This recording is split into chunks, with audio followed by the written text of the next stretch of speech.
लिखित संवाद माध्यम भागवतर द्वितीय स्कंधरे जोग धारण द्वारा शरीर त्यागर विधि ब्रह्मा और नारदंग संवाद अवतार मानकर संक्षिप्त वर्णना एवं महत्त्व आदि प्राकृतिक सृष्टिर उत्पत्ति विषय उपस्थापित होइछि। यापर अछि ब्रह्मांडर उत्पत्ति एवं विराट पुरुषंक स्थितिर वर्णना। तृतीय स्कंधरे उद्धव विदुर संवाद और विदुर मैत्रेय संवाद माध्यम दशविध सृष्टि मन्वंतरादि काल परिमाण हिरण्याक्ष वध सृष्टि प्रकरण कर्दम देवहूति उपाख्यान और भगवान कपिलंक अवतार कथा वर्णित होइछि। चतुर्थ स्कंधरे दक्ष यज्ञ विनाश ध्रुव चरित पृथुंक चरित तथा पुरंजनपुरर व्याख्या उपस्थापित होइछि। पंचम स्कंधरे रही प्रियव्रत उपाख्यान ऋषभ और भरत चरित तथा दीप समुद्र इत्यादि स्थिति विवरण। षष्ठरे अछि अजामिल उपाख्यान और दक्ष कन्या वंश वर्णना। सुतोवाच तुष्ट प्रजापति नंदन विश्वरूपरे उत्पन्न एहंक जन्म मरणादि वृत्रासुर को इंद्रवधि दितिर पुत्र जे हिरण्य आपर हिरण्याक्ष पुण एहंक जन्मर चरित पराह बधिले जे मंत एहंक पत्नींकर दन सुयज्ञ राजांक विधान नारद जे मन्ते बधिले पवन जे सने जन्मिले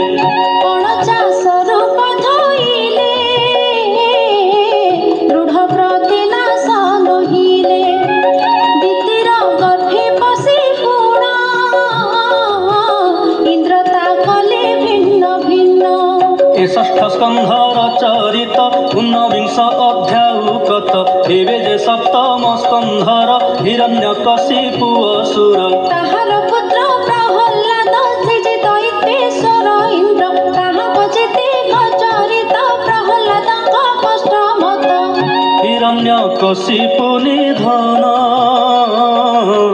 नृसिंह रूपे विदारण ब्राह्मण क्षत्रिय वैश्य शूद्र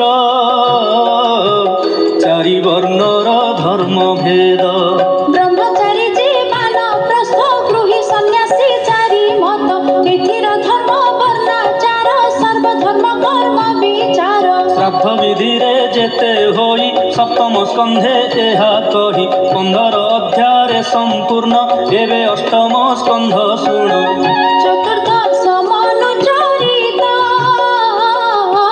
भूत वर्तमान जीवंत गज इंद्र राजिमक्षण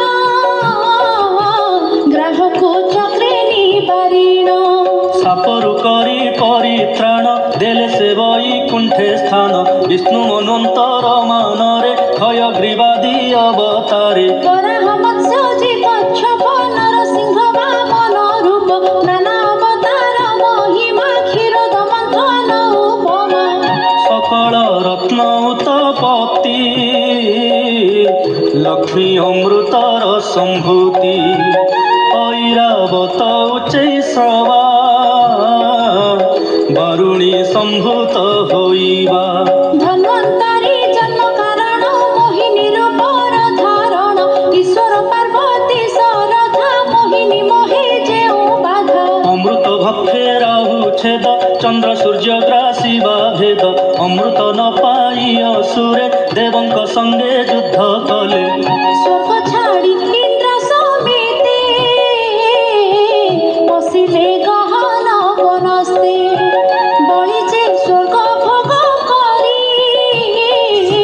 दानिण नाही समसरी पुत्रंक कष्टे देव मात अदिति कले पयोव्रत बामन जनम होइले यज्ञ प्रवेश दान छळे बळी ठारु दान ग्रहण शुक्र निषेध कले पुण बळी की करिण बंधन तिनि पाद जे भूमि दान बामन विश्वरूप होई पादके पृथ्वी घोटई पादेक आकाशकु गला ब्रह्मांड भांड फाटी गला आकाश गंगा जे बहिला जगत पवित्र होइला नाभि कमल पादे होई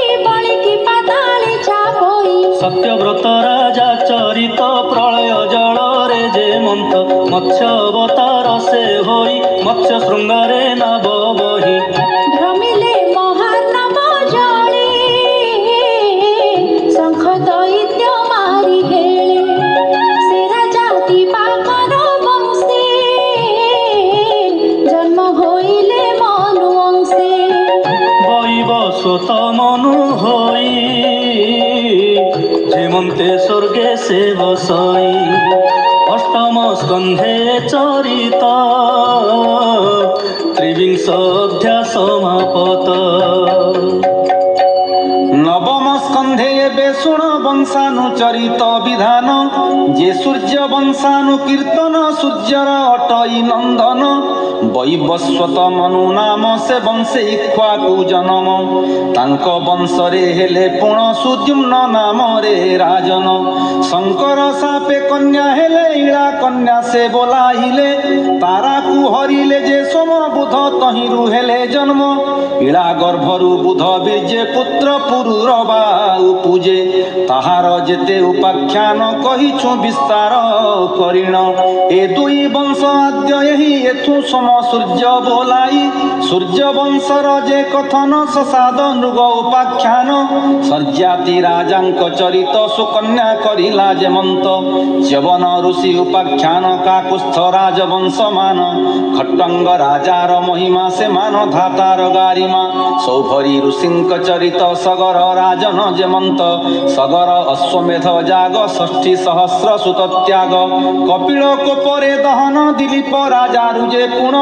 ଭଗୀରଥର ଉତପନ୍ନ ଗଙ୍ଗାର ଯେବା ଆଗମନ, ଶ୍ରୀ ରଘୁନାଥଙ୍କ ଚରିତ ହୋଇଲେ ଦଶରଥ ସୁତ। ବାଳକ କାଳେ ସେ ମୃଗୟା ବନୁ ଆଣନ୍ତି ଗଜହୟା, ବିଶ୍ୱାମିତ୍ରଙ୍କ ସଙ୍ଗେ ଗଲେ ବାଟରେ ତାଡ଼କୀ ବଧିଲେ। ଗୌତମ ପତ୍ନୀ ଯେ ଅହଲ୍ୟା ପାଷାଣୁ ମୁକତ ହୋଇଲା, ମିଥିଳାପୁରରେ ଜନକ ନୃପତି ଅଟଇ ଧାର୍ମିକ। ସେ ଧନୁ ସ୍ୱୟଂବର କାଳେ ମିଳିଲେ ସକଳ ଭୂପାଳେ, ଶିବ ଧନୁ ରାମ ଭାଙ୍ଗିଣ ମୈଥିଳି ବିଭା ହୋଇଣ। ଅଯୋଧ୍ୟା ନଗରେ ପ୍ରବେଶ ନୃପତି କରଣେ ଉଦ୍ଦେଶ୍ୟ, କୈକେୟୀର ସତ୍ୟ ପୁଣି ସେ ଦଶରଥ ନୃପମଣି। ରାମ ଯେ ବନବାସ ଗଲେ ସୀତା ଲକ୍ଷ୍ମଣ ଘେନି ତୁଲେ, ଅଗମ୍ୟ ବନରେ ପଶିଲେ ପଞ୍ଚବଟୀ ବନେ ରହିଲେ। ଖର ଦୂଷଣ ନାଶ କରି ଜାଗ ରଖିଲେ ଚାପଧାରୀ, ରାବଣ ସୀତା ହରି ନେଲା ତା ଜାଣି ରାମ ଚଳିଗଲା। ସୁଗ୍ରୀବ ମିତ୍ର ଛଳେ ପୁଣ ବାଳିକୁ କଲେ ସେ ନିଧନ, ତହୁଁ ପବନ ସୁତ ଗଲା ଲଙ୍କାରେ ସୀତା ଠାବ କଲା। ରାବଣ ଭାଇ ବିଭୀଷଣ ଶ୍ରୀରାମେ ପଶିଲା ଶରଣ, ବରୁଣ ବୋଲେ ରାମ ସେତୁ ବାନ୍ଧିଲେ ବାନରଙ୍କ ହେତୁ। ରାବଣ ସଗୋତ୍ର ସହିତ ସବୁ ନାସିଲେ ରଘୁନାଥ, ବିଭୀଷଣକୁ ରାଜା କଲେ ଅମର ପଦ ତାକୁ ଦେଲେ। ସୀତା ଅଗ୍ନି ପରୀକ୍ଷା କରି ପ୍ରବେଶ ଅଯୋଧ୍ୟା ନଗରୀ, ତହିଁ ଯେ ଭୋଗ କିଛି ଦିନେ ସୀତାଙ୍କୁ ପେଶିଲେ ସେ ବନେ। ତଦନ୍ତେ ଅଶ୍ୱମେଧ କଲେ ପୁତ୍ରଙ୍କୁ ବାଲ୍ମୀକ ଦେଲେ, ଚାରି ଭାଇଙ୍କ ଅଷ୍ଟପୁତ୍ର ଚାରି ଦେଶରେ ଆଧିପତ୍ୟ। ରକ୍ଷ ମର୍କଟ ଯେତେ ତହିଁ ଦେବତା ରୂପେ ଜାତ ହୋଇ, ତାଙ୍କୁ ଘେନି ସ୍ୱର୍ଗକୁ ଗଲେ ବୈକୁଣ୍ଠେ ନିଦ୍ରାରେ ଶୋଇଲେ।